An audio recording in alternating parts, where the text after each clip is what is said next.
চালাচ্ছে, প্রশাসনিক কূ করার চেষ্টা করছে।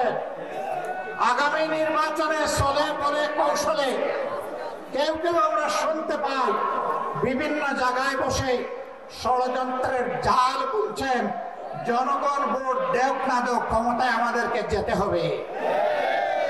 বন্ধুগণ, বেলা শেষ, দিনও শেষ, ওই সূর্য ডুবে গেছে।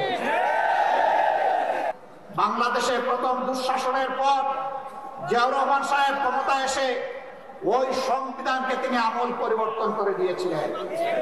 এখন যদি কেউ ৭২-এর সংবিধানের কথা বলেন, কার্যত তিনি শহীদ প্রেসিডেন্ট জিয়াউর রহমান সাহেবের বিরুদ্ধে অবস্থান নেবেন।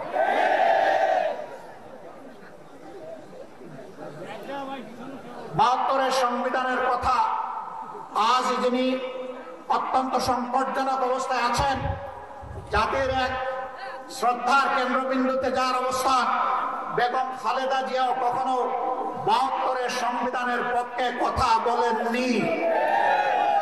আমরা আশা করব যারা এই দুইজনকে ভালোবাসেন তারা কেউ আর ভুলেও ৭২-এর এই ফ্যাসিবাদী সংবিধানের কথা বলবেন না।